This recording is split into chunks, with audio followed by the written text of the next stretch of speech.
बिस्मिल्लाहिर्रहमानिर्रहीम। हजरत उमर बिन खिताब इस्लाम के दूसरे खलीफा थे और उनका शुमार रसूल इकरम सल्लल्लाहु के करीबी सहाबा में होता है।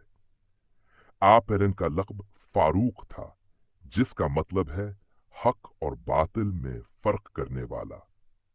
हजरत उमर ने न सिर्फ इस्लाम कबूल करने के बाद दीन की सरबुलंदी में अहम किरदार अदा किया, बल्कि खिलाफत के दौरान अदल व इंसाफ, इंतज़ामी इस्लाहात और फतूहात की बदौलत इस्लामी सल्तनत को वसात दी।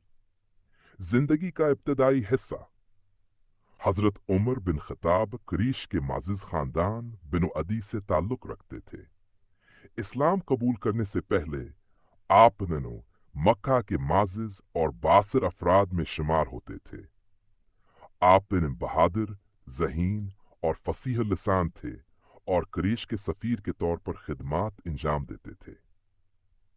इस्लाम कबूल करना।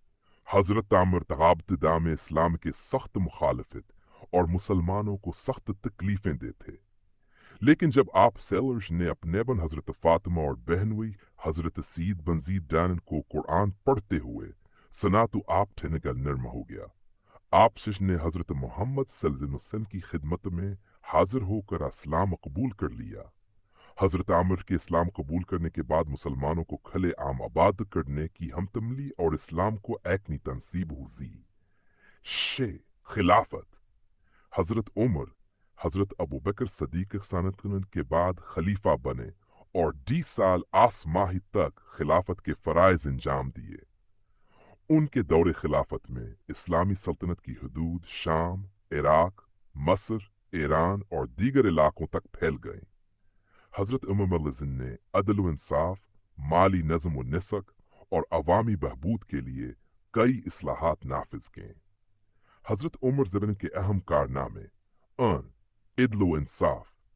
हजरत उमर का निज़ाम इंसाफ दुनिया भर में मशहूर है। आपने मुसलमानों और गैर मुसलमों दोनों के साथ यकसा इंसाफ किया। हजरत उमर वाय का इंसाफ। हजरत उमर बिन खिताब का शमार इस्लाम के अजीम खलीफाओं में होता है। आपका तखरन का दौर खिलाफत, अदल व इंसाफ की बेहतरीन मिसालों से भरा हुआ है। एक दिन का वाकया है कि हजरत उमर जहां गश्त पर निकले ताकि राया के हालात मालूम कर सकें। रास्ते में देखा कि एक बूढ़ा शख्स भीख मांग रहा है। हजरत उमर सक ने इससे पूछा, ए बुजुर्ग, तुम भीख क्यों मांग रहे हो? बूढ़े शख्स ने जवाब दिया, मैं यहूदी हूं, बूढ़ा हो गया हूं, काम करने की ताकत नहीं रही, इसलिए भीख मांगने पर मजबूर हूं। ये सुनकर हजरत उमर की आंखों में आंसू आ गए। आपने फौरन बेतुल माल के इंचार्ज को बुलाया और हुक्म दिया कि इस बूढ़े शख्स का खर्च बेतुल माल से अदा किया जाए। जब तक ये जिंदा है उसे भीख मांगने की जरूरत नहीं। फिर हजरत उमर को ने फरमाया, हमने जवानी में इसकी मेहनत का फायदा उठाया, अब जब ये बूढ़ा और कमजोर हो गया है तो उसे बेयार और मददगार छोड़ देना इंसाफ नहीं।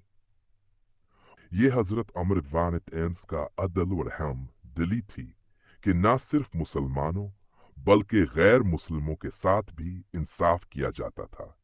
यही वो तालीमात हैं जो इस्लाम हमें सिखाता है।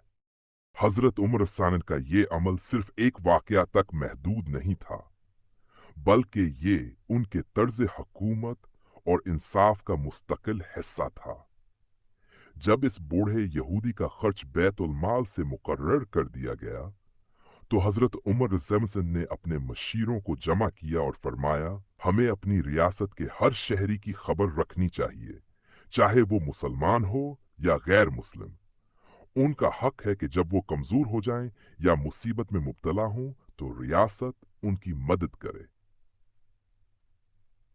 इसके बाद हजरत उमर ने हुक्म दिया कि शहर के दीगर ज़ईफ और माजूर अफराद की भी फहरिस्त तैयार की जाए, ताकि कोई शख्स भूख या बीमारी की वजह से मुहताज न हो। कुछ दिनों बाद जब हजरत उमर सिंह दोबारा गश्त पर निकले तो उन्होंने देखा कि वही बूढ़ा शख्स अब खुशहाल और मुतमिन है। उसके चेहरे पर इत्मीनान की झलक थी। हजरत उमर को सिंह उसके करीब गए और पूछा, ए बुजुर्ग, अब तुम्हारी हालत कैसी है? बूढ़े यहूदी ने हजरत उमर की तरफ देखकर कहा, ए उमर, तुम्हारा इंसाफ और रहमदिली ऐसी है कि अगर दुनिया का हर हुक्मरान तुम्हारी तरह होता तो दुनिया में कभी भी जुल्म और गरबत ना होती।